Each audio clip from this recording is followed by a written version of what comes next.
Hi friends, అందరికీ నమస్కారం. Welcome back to Girija's world. ఈరోజు నేను చేయబోతున్న రెసిపీ తెల్ల జొన్న అటుకులు.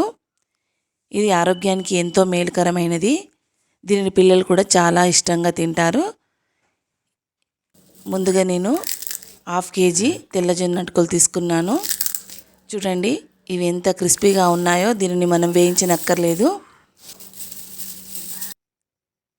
దీనికి కావాల్సిన పదార్థాలు: వెల్లుల్లిపాయలు, వేరుశనగ గుళ్ళు, పుట్నాలు, ఎండుమిరపకాయలు, పచ్చిమిర్చి, ఉల్లిపాయ ముక్కలు, కరివేపాకు.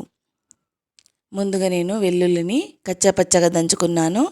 ఆ తర్వాత స్టవ్ పైన బాండి పెట్టి 3 పావుల నూనె తీసుకున్నాను. అందులో 1 టేబుల్ స్పూన్ జీలకర్ర వేశాను.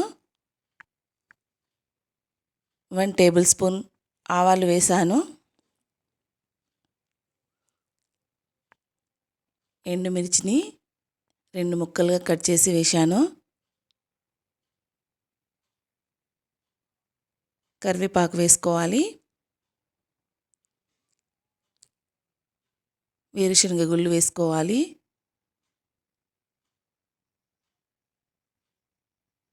పుట్నాల పప్పు వేసుకోవాలి. పచ్చిమిర్చి వేయాలి. ఉల్లిపాయ ముక్కలు వేసుకోవాలి.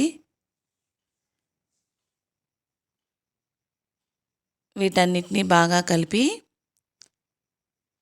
దూరగా వేయించుకోవాలి.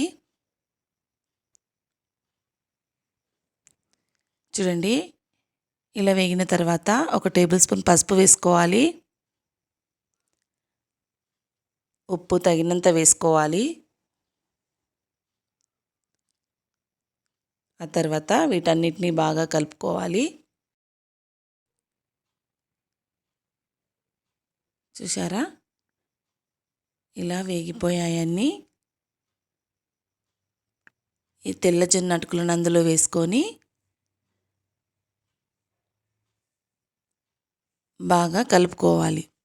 ఈ తెల్ల జొన్న అటుకులు సమ్మర్లో ఇలా వీధి వీధి అమ్మడానికి వస్తుంటారు. ఇవి కర్ణాటకలో తయారవుతాయి. జొన్నలను ముందుగా ఉడకబెట్టి మిషన్లో వేస్తారు.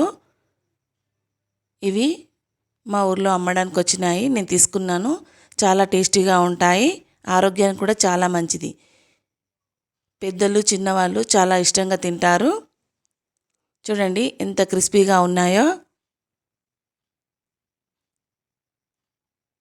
ఈ రెసిపీ మీకు ఇట్లా నచ్చినట్లయితే ప్లీజ్ షేర్ చేయండి, లైక్ చేయండి, బెల్ ఐకాన్ నొక్కండి. తప్పకుండా లైక్ చేయడం మర్చిపోకండి. సబ్స్క్రైబ్ చేయడం కూడా మర్చిపోకండి. Thank you.